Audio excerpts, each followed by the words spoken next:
Bonjour, je suis François Bouillant, formateur expert 3CX et je vous propose dans cette mini-séquence d'aller découvrir ensemble les fonctionnalités de visioconférence du logiciel 3CX dans sa version 8.18. Afin que vous puissiez communiquer correctement avec le monde extérieur, vérifiez votre alias. Il se trouve dans les paramètres. Les invités, quant à eux, vont cliquer sur ce lien et vont autoriser l'accès par exemple à leur caméra. Ils vont devoir autoriser l'accès au micro. Ils vont devoir renseigner un nom d'invité. Alors ici, on va dire par exemple Jacques. Choisir le micro. À nouveau, eux-mêmes, les invités pourront rejoindre via un mobile, mais vous vous rendez compte qu'ici, simplement, l'invité a juste besoin d'accéder à une page web. Donc, rien de particulier ici à faire ou aucune installation particulière. Notez au passage qu'il est possible de flouter le fond. Alors pour l'instant, cette fonctionnalité n'est pas traduite, et c'est la fonctionnalité Background Blurring. Donc en partant de là, on va pouvoir aller rejoindre notre visioconférence.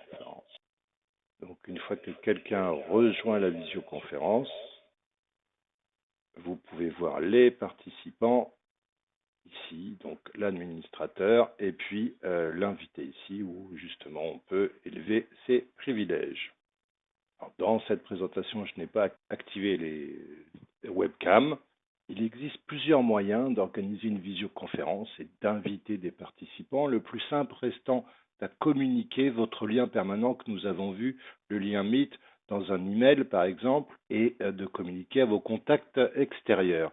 Une fois que c'est communiqué, puis à l'heure de cette visioconférence, vous irez simplement sur votre outil 3CX, cliquez sur Réunion. À ce moment-là, vous allez pouvoir régler votre webcam, la source de la webcam, régler votre microphone, les haut-parleurs en fonction de l'audio et de la sortie de l'audio que vous souhaitez. Notez ici plusieurs choses.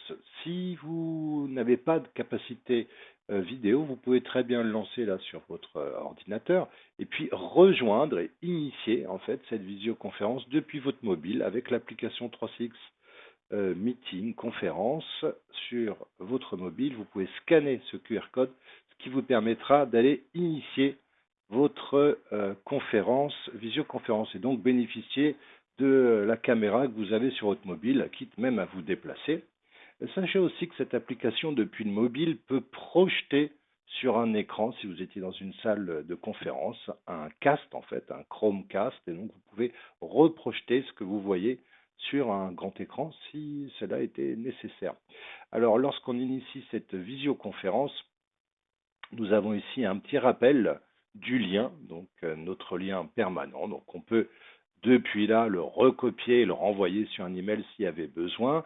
On peut faire une invitation directement, ça va générer ici un email. On pourrait même, si on avait installé l'application WhatsApp sur son PC, envoyer des applications via WhatsApp. Pour démarrer la visioconférence, on va le faire ici depuis le PC, donc on ne va pas rejoindre depuis le mobile, on va démarrer.